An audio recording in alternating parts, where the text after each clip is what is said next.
भूमध्य सागर में इस समय तनाव का स्तर अपने चरम पर पहुंच चुका है।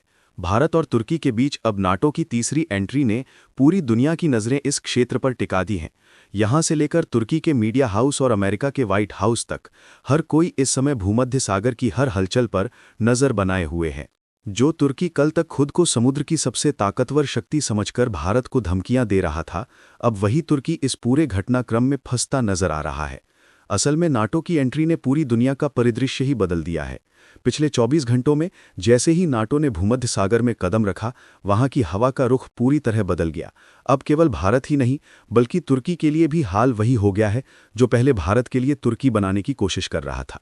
अब तक नाटो ये कह रहा था कि वह भारत के खिलाफ कोई कदम नहीं उठाएगा, और भारत ने भी ऐसा कुछ नहीं किया जिससे तुर्की या नाटो को कोई कार्रवाई करनी पड़े। लेकिन अब नाटो ने अपनी रणनीति बदल दी है। इस वक्त नाटो ने भूमध्य सागर की पूरी घेराबंदी शुरू कर दी है।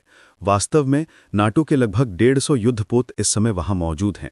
भूमध्य सागर के मुख्य रास्ते जैसे जिब्राल्टर जलसंधि और स्वेज नहर, जिन्हें एंट्री और एग्जिट के लिए सबसे अहम माना जाता है, उन्हें नाटो ने पूरी तरह घेर लिया है। इसके साथ ही नाटो ने अपनी सबसे बड़ी ताकतवर सेना भी तैनात कर दी है। असल में नाटो की एंट्री का मतलब सीधे अमेरिका की मौजूदगी है, और वही बात जो भारत को डराती रही अब सच हो चुकी है।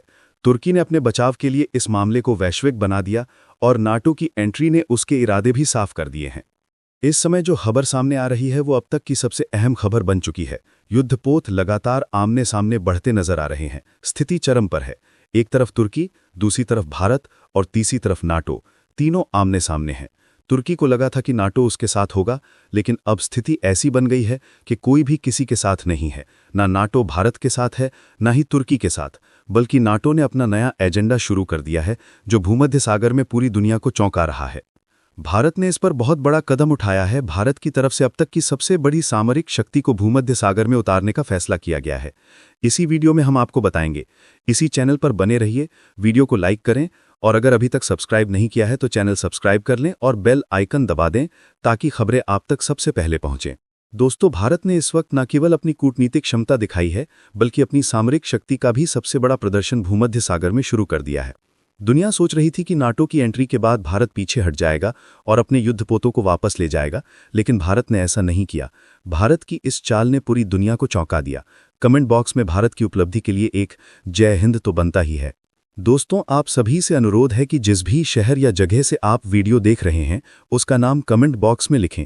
इससे हमें ये पता चलेगा कि हमारे दर्शक कौन कौन से शहर और जगहों से जुड़कर वीडियो देख रहे हैं। इसके लिए बेल आइकन को ऑल पर जरूर सेलेक्ट करें। तुर्की ने इस पूरे मामले को गलत दिशा में मोड़ दिया। उसे लगा था कि नाटो के साथ मिलकर वह भारत को आसानी से हराएगा, लेकिन तुर्की का पूरा प्लान फेल हो चुका है। नाटो की एंट्री ने पूरे परिदृश्य को बदल दिया है। अब तक ये कहा जा रहा था कि नाटो केवल बचाव के लिए आया है, लेकिन अब नाटो आक्रामक स्थिति में है। पिछले 24 घंटों में भारत सोच रहा था कि नाटो कोई सकारात्मक कदम उठाएगा, लेकिन नाटो ने अचानक चाल पलटते हुए युद्धपोतों के जरिए पूरे भूमध्य सागर को घेर लिया। अब ना तो कोई अंदर आ सकता है और ना ही बाहर जा सकता है। इस समय भारत के 4 युद्धपोत वहां मौजूद हैं। तुर्की के भी युद्धपोत हैं, लेकिन नाटो ने भारी संख्या में अपनी सेना तैनात कर दी है। साथ ही लगभग 20,000 सैनिक भी वहां मौजूद हैं। इसका मतलब साफ है कि नाटो कुछ बड़ा प्लान कर रहा है। तुर्की की पूरी रणनीति नाकाम हो चुकी है और अब कमांड पूरी तरह नाटो के हाथ में है। नाटो की एंट्री के बाद असली कहानी शुरू हुई है। अब तक भूमध्य सागर में सभी का आवागमन स्वतंत्र था, लेकिन अब नाटो अपना नियंत्रण जमाना चाहता है। अमेरिका की योजना साफ है, वह भूमध्य सागर में अपना वर्चस्व स्थापित करना चाहता है, क्योंकि ये दुनिया का सबसे व्यस्त व्यापारिक मार्ग है। भारत ने स्पष्ट कर दिया है कि भूमध्य सागर में किसी का वर्चस्व नहीं होने दिया जाएगा, न तुर्की, न नाटो, न अमेरिका। भारत के साथ रूस और इजरायल ने भी समर्थन दिया है। चीन, जापान, ऑस्ट्रेलिया और दक्षिण पूर्व एशियाई देशों ने भी भारत का साथ दिया है। इस समय भारत की सामरिक शक्ति और अंतर्राष्ट्रीय समर्थन से यह स्पष्ट हो चुका है कि भूमध्य सागर किसी एक देश की बपौती नहीं है। भारत ने यूएन में भी इसको लेकर स्पष्ट स्टैंड लिया है। भारत ने साफ कर दिया है कि युद्धपोतों के जरिए वह किसी को भी नियंत्रित नहीं होने देगा। तीनों पक्षों के बीच तनाव की स्थिति बनी हुई है, लेकिन भारत ने अपने सबसे बड़े युद्धपोतों की तैनाती शुरू कर दी है। लाल सागर के रास्ते भारत ने भूमध्य सागर की स्थिति को संभाला है। अब भारत अकेला नहीं है, दुनिया की कई बड़ी शक्तियां भी उसके साथ खड़ी हैं। अमेरिका की योजना जो तुर्की को उकसाने और भारत को चुनौती देने की थी, अब सफल नहीं हो रही। भारत ने स्पष्ट कर दिया कि भूमध्य सागर में किसी का वर्चस्व नहीं चलेगा। भारत लगभग 150 देशों के समर्थन के साथ यहां अपनी सेना तैनात करने वाला है ताकि पूरे क्षेत्र की सुरक्षा सुनिश्चित की जा सके। तुर्की के स्पाई युद्धपोत और अमेरिका के नियंत्रण की कोशिशें अब कामयाब नहीं होंगी। भारत ने साफ किया है कि भूमध्य सागर पर कोई भी नियंत्रण जमाने की अनुमति नहीं दी जाएगी। इस समय पूरे क्षेत्र में भारत की सामरिक तैयारी और अंतर्राष्ट्रीय समर्थन के कारण तुर्की, नाटो और अमेरिका की योजना फेल होती नजर आ रही है।